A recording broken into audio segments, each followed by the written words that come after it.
Gold, trusted gold buyers. మీరు తాకట్టు పెట్టిన బంగారాన్ని విడిపించి ఈ రోజు ఉన్న మార్కెట్ ధరకు కొనబడను.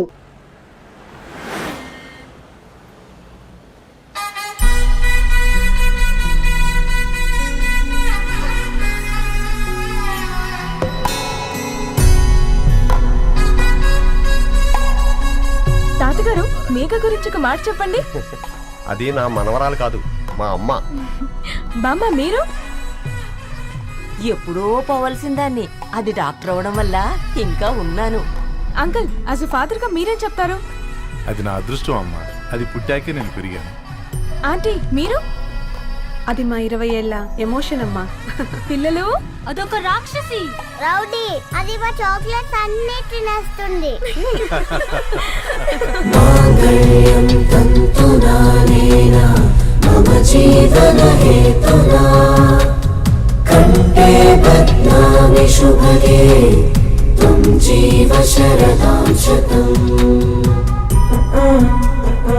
I will be with you for the rest of my life.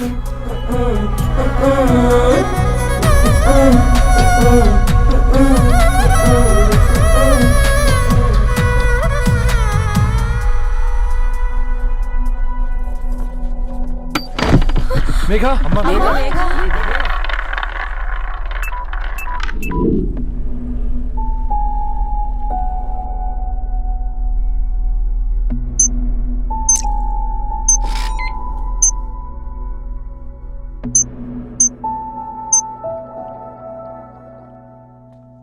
ఏంట్రా అందరూ ఇలా డీలా పడిపోయారు? ఎంగేజ్మెంట్ హడావిడిలో 2 రోజుల నుంచి ఏం తినలేదు కదా, దాంతో కళ్ళు తిరిగి పడిపోయినట్టుంది. లేదు, తను కళ్ళు తిరిగి పడిపోలేదురా. ఏంట్రా ఏమంటున్నావు? అవునరా, తను ఎక్కువ కాలం మనతో ఉండలేదు. ఏంట్రా ఇది? It's a rare genetical disorder. మెడికల్గా దీన్ని స్పింగోహిపోడోసిస్ అంటారు. త్వరలోనే పెళ్లి కూడా పెట్టుకున్నాం, ఇంతలోనే ఇలా ఎలా?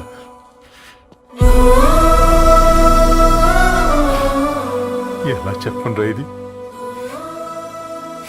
అమ్మాయికి ఎలా చెప్పాలో అర్థం కావట్లేదు. తను డాక్టర్ కాబట్టి అర్థం చేసుకోగలరు. ముందు మీరు అర్థం చేసుకోండి చాలు. చూడు, నువ్వు చచ్చిపోతావు, ఈ చిత్ర చచ్చిపోతుంది, ఆ శారదుందే అది చచ్చిపోతుంది, పళ్ళికిలిస్తుందే చంటిది ఇది చచ్చిపోతుంది, ఈ చెట్లు చచ్చిపోతాయి, ఆ తీగ చచ్చిపోతుంది, నేను చచ్చిపోతాను. కాకపోతే నేను 2 రోజులు ముందుగా చచ్చిపోతాను. మా ఏంటి, ఇంకా దీపం పెట్టలేదా? ఏంట్రా ఆయనకి దీపం పెట్టేది? ప్రాణం ఉన్న పువ్వులకేమో 3 రోజులు, ప్రాణం లేని రాళ్లకి 1000 ఏళ్ళు ఆయుషిస్తాడు. ఆయనకెందుకు దీపం? అన్నీ కరెక్ట్గా జరుగుంటే ఈరోజు నీ పెళ్లి జరగాల్సింది. దేవుడు ఆల్రెడీ నాకు ఇన్విటేషన్ కార్డ్ రెడీ చేశాడు బాబాయ్. బట్ మనమే ఫూలిష్గా ఈ వెడ్డింగ్ ఇన్విటేషన్ రెడీ చేసుకున్నాం. అయినా చాలా మందితో కంపేర్ చేసుకుంటే నేను చాలా లక్కీ పాప. ఎంతో మంది ఆడపిల్లలు కడుపులోనే చనిపోతున్నారు. కొంతమందిని పుట్టిన తర్వాత చంపేస్తున్నారు. ఇంకొంతమంది ఎందుకు చనిపోతున్నారో కారణం తెలియకుండానే పోతున్నారు. అలా చూస్తే 22 ఇయర్స్ నేను బ్రతికాను. ఒక ఆడపిల్లగా ఇదంతా బోనస్సే కదా పాప. చైల్డ్హుడ్ నుంచి నాకు ప్రతిదీ ద బెస్ట్ ఇచ్చారు. Best school, best college, best clothes, best family. ఇప్పుడు నా చావు కూడా బెస్ట్ ఉండాలంటే మీరందరూ నవ్వుతూ ఉండాలి.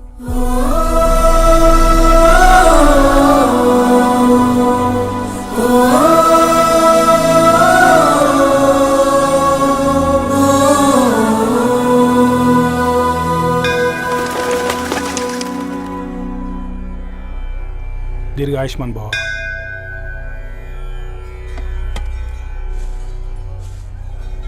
बेटी, भगवान से क्या मांगा? వద్దులేండి పూజారి గారు, 365 డేస్ మొక్కేవాళ్ళనే దేవుడు పట్టించుకోవట్లేదు. ఆయన మీద నాకు అంత నమ్మకం లేదులేండి. ఏం కోరుకున్నావే? ఆయన దీవించినట్టే 100 ఏళ్ళు అడిగావా? లేదే, హాఫ్ వేలో తీసుకెళ్తున్నావు కదా. అసలు నన్ను ఎందుకు పుట్టించావు ఒక రీజన్ చెప్పమని అడిగాను. నా బ్రతుక్కి అర్థం చెప్పమని అడిగాను. అవునే, ఓ మనిషి పుట్టాక కనీసం ఒక మొక్కనైనా నాటాలంటారు. మనం పోయాక అది నలుగురికి నీడనిస్తుంది. అట్లీస్ట్ నేను ఆ పని కూడా చేయలేదు. ఈ బర్త్కి పర్పస్ ఏంటో తెలియట్లేదనేదే నా బాధ. ఏంటే ఓ పర్పస్ అని చెప్తున్నా? 1 వీక్ బ్యాక్ మా బాబాయ్ వాళ్ళ ఇంట్లో ఏం జరిగిందో తెలుసుగా? వాళ్ళ బాబు పుట్టగానే చనిపోయాడు. పాపం వాళ్ళు ఇంకా కూర్చొని ఏడుస్తూనే ఉన్నారు. మరి ఆ బాబు లైఫ్కి పర్పస్ ఏంటే? ఆ బిడ్డ పుట్టక ముందు వాళ్ళు ఎలా ఉండేవాళ్ళు? విడిపోదాం అనుకున్నారు. ఇప్పుడు కలిసి ఉన్నారు కదా. ఆ బిడ్డ పర్పస్ వాళ్ళని కలపడమే.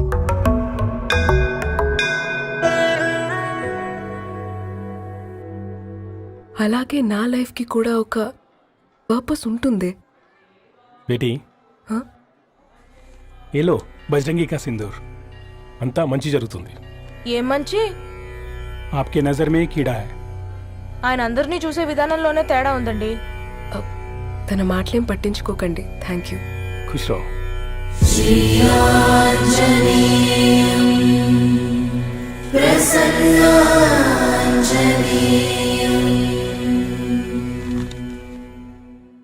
ధారణి, నేను చదివిన మొట్టమొదటి కవిత ఈ 3 అక్షరాలు.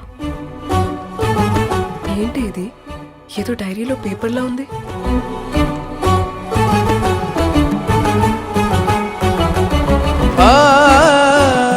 एक्सक्यूज मी, मुझे वो पेपर्स दे सकते हैं? తనకంటే ముందు తన అక్షరాల్ని చూశాను. తనకంటే ముందు తన భావాల్ని కలిశాను. మా సైనిక్ పురి చందమావతను. लाइन्स है वो इंटरेस्टिंग గా ఉన్నాయి. అవును, क्या मैं वो डायरी ले सकती हूँ? Thank you. మనం చదవడం కరెక్ట్ అంటావా? ఆయనే పర్మిషన్ ఇచ్చాడు. రా. నా పేరు రవి. నేను ఒక పేపర్ బాయ్. నీకు ఎన్నిసార్లు చెప్పాలి ఈ పేపర్ వేయడం మానేమని? మళ్ళీ ఈ పేపర్ దగ్గరకు వచ్చి కూర్చున్నావు. ఏమైందన్నా? నువ్వన్నా చెప్పు యాదగిరన్నా. పేపర్ బాయ్ అని చెప్తే ఎవరు పిల్లలు కూడా ఇవ్వట్లేదు. ఏదో ఒక కంప్యూటర్ ఆఫీసులో పనిచేస్తున్నాడన్న అబద్ధం చెప్తే అయినా ఆడి పెళ్ళి అవుద్ది. పెళ్లి కోసం ఈరోజు అబద్ధం చెప్తే రేపు నిజం తెలిసాక పెళ్ళి అబద్ధం అవుతుంది అంకుల్. వాడు చిన్నప్పటి నుంచి ఈ పేపర్లు వేస్తున్న ఇంటికి కట్టాడు అంకుల్. ఈ పేపర్ వేస్తున్న ఎగ్జామ్ ఫీజు కట్టాడు. పేపర్ వేస్తున్న నీకు మందు కొన్నాడు. మందులు కూడా కొన్నాడు. అంకుల్, ఏ పని లేకుండా తిని తిరిగే వాళ్ళకంటే ఏ పనైనా పర్లేదని చేసే మాలాంటి వాళ్ళని అభినందించక్కర్లేదు అంకుల్. ఇన్సల్ట్ మాత్రం చేయొద్దు. మా నీకు ఎన్నిసార్లు చెప్పాను నీళ్ళు మోయిద్దని?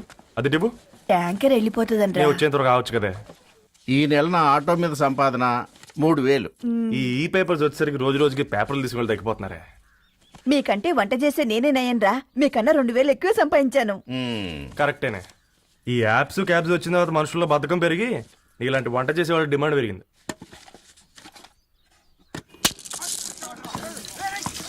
నీళ్లు కూడా పట్టుకునేవరా సచ్చినోళ్ళారా. వీళ్ళ ఆటలేంటో వీళ్ళేంటో రోడ్డు మీద నడవలేకపోతున్నాం. వీళ్ళ దుంప తెగ.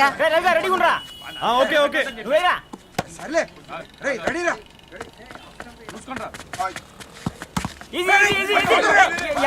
నిన్నరా పరిగెట్టమంటే తలుపు తులించున్నా ఎల్రా. మరి లాస్ట్ బాల్ కి సింగిల్ ఎవరిది మాట్రా చెత్తనా ఎలా ఆడుకో. నువ్వు ఒక్కడే ఆడుకో. మా బ్యాటింగ్ ఈ గాడి మమ్మల్ని ఎందుకు పిలవడం? ఓ గాడ్, ఈ ముసలి నిజంగానే పతివ్రత అయితే ఆ రవి గారు నెక్స్ట్ బాల్ కే బౌల్డ్ అవ్వాలా. నీ తలపండు పగల నన్నిటికి ఇస్తావెందుకురా మీ ఆటలో?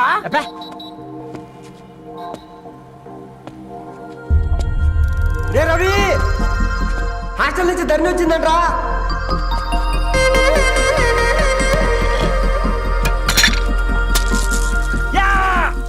ముసలి నువ్వు నిజంగా నిప్పే. ఇది నా పాట చెప్పు చచ్చినోడా.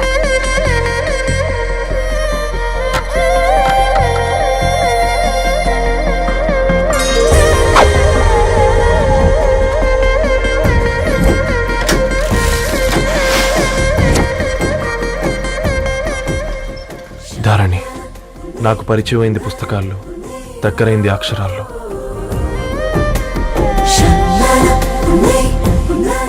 నాలాంటి భావాలే ఉన్నాయి. ఎవరై ఉంటారు?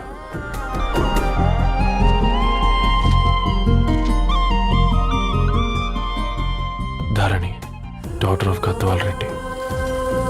4 ఏళ్ల తర్వాత ఈ రోజు ఇతరాన్ని చూడబోతున్నాను.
ఏం బాబు ఈ టైంలో వచ్చావు? పేపర్ బిల్ కోసం. నెలకి 2 సార్లు ఇవ్వాలా? మొన్నేగా అమ్మగారు ఇచ్చారు. పక్కింటికి వెళ్ళబోయి ఇక్కడికి వచ్చానులేండి. సారీ.